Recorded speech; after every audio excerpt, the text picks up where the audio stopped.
Hey, what's up, everybody? Happy New Year. It's 5 days into the new year, and I'm sure everybody's glad that the year 2020 is over. But when you look at the year and what it's presented us, it would be unwise and I would say foolish to not look at the problems that have occurred, to face those problems and have solutions ready, or a solution at the forefront of your mind. And I'm not a fan of New Year's resolutions, mainly because they're usually forgotten by the second week of January, and rarely do any survive past February. But I think for this year, it would be wise to have the focus of self-reliance. Self-reliant structures built in all areas of your life, because as we have seen, the inconsistencies in many institutions, government policies, government leaders, and many aspects, many external factors, the inconsistencies of those things have led me to believe that the strongest position to be in is that of self-reliance. And some of you might know this already, but it really was the final nail in the coffin when I saw the government play its American people by giving millions and millions of dollars to foreign nations as part of their stimulus package policy, or stimulus package program, or whatever they call it, and only give $600 to its American citizens. Now, I know that a lot of American citizens don't need $600, and it's something that they could just pocket over a weekend of work.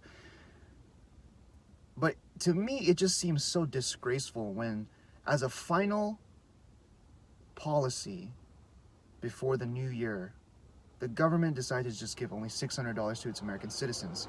And that was just the final straw for me to really just look at the entire environment and say, I cannot rely on anybody, and it's really just up to me to be able to secure my financial position, my physical health, my mental health, and pretty much anything that you could think of that you find important in your life. You have to be self-reliant, because you never know what kind of external factors, external forces are going to try to take that away from you.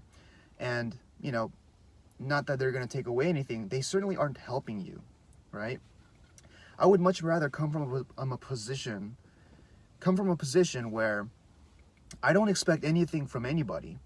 But if somebody were to give me something, I would be appreciative of it, and I certainly wouldn't expect it coming from them, And it's another policy that I have, to not expect people to play fair. If they play fair, that's up to them, and I appreciate them for doing that. But it would be naive to assume that people would play a fair game right from the get-go. That's just the mentality that I have, so that I am prepared and I am armed to face whatever obstacles that are in the way, because I know human nature, and it's your duty to educate yourself on human nature so that you can prepare in advance of things that go wrong. That's the mentality that I think a self-reliant person should have heading into 2021. And for the aspects of my life that are most important, that I put at the forefront of my focus, let's just give finance and education as an example for this video.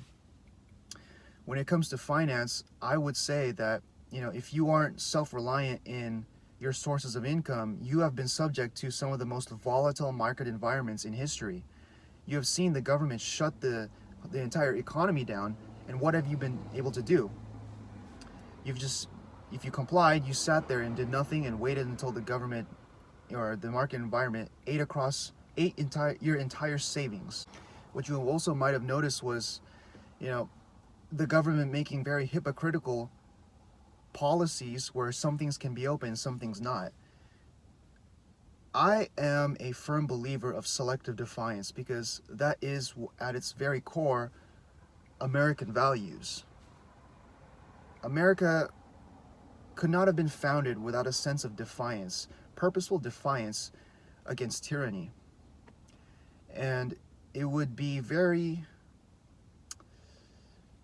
I wouldn't say naive, but for lack of a better word, let's say naive, to not see the kind of oppression and tyranny that has been occurring by government policies.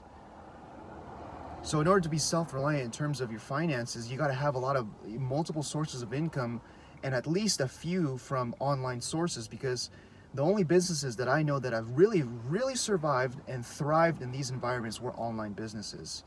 And businesses that were too late to adopt those kind of client retention strategies or acquisition strategies were the ones that suffered the most. So you've got to be able to find a way to be self-reliant in many different environments, because at this point, what can you predict? You just got to be prepared in anticipation of many complex situations. So that's on the finance and business perspective. Now, education-wise, for those of you who might know, on top of me being a real estate agent and selling properties, having my own business for over 3 years, I've also been a college student. I do believe education is important, but I think the right education is the most critical factor. You could be going to college and doing absolutely nothing else and relying on that kind of defensive strategy to hope that a bachelor's degree and a course curriculum will give you the skills necessary, but that's not the case. As we have seen, a lot of college institutions were very slow in adapting to the current environment, and in fact, their course curriculum hasn't even been adapted to the internet kind of environment anyways. They teach marketing classes on very archaic models, not things that are being used today, which is why I think a lot of great educational material can be found in a lot of third-party sources. YouTube, Khan Academy, many other different third parties that are taught by instructors who are in the field and are creating content in a very rapid manner, creating content that is revolving around things used today, not 5 years ago, not 10 years ago, content that's revolving around tools used today. I think that's the most important part. And to not educate yourself on these specific tools, skills, strategies, and working methodologies of today's day and age is really to deny yourself any meaningful progress or meaningful skills in the future environment. This is what I mean by self-reliance. Overall, I just think that, with all the hypocrisy and the inconsistencies in performance from government policy, even scientific fact, there's nothing more solid than trusting your own intuition, trusting your own experience, and going out into the world yourself and retrieving pieces of information and data that you find to be beneficial for your current state, and basically just observing the environment and making your own decisions that way, and not relying on anyone else's information or decisions to dictate what your situation is like. I get it that it's a tough environment to be in where you have a whole bunch of health concerns, but at some point you really have to analyze your own situation and just ask yourself, how much of this are you willing to take? How much of this are you willing to give up and control and let other people control you?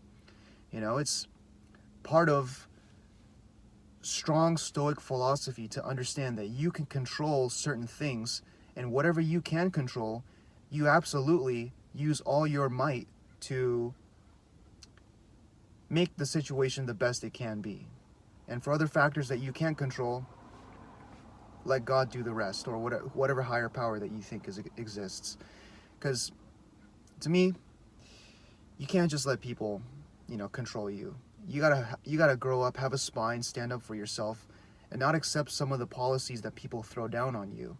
You gotta learn how to maneuver within the environment so that you can survive and thrive despite what the government, what authorities, what other people tell you.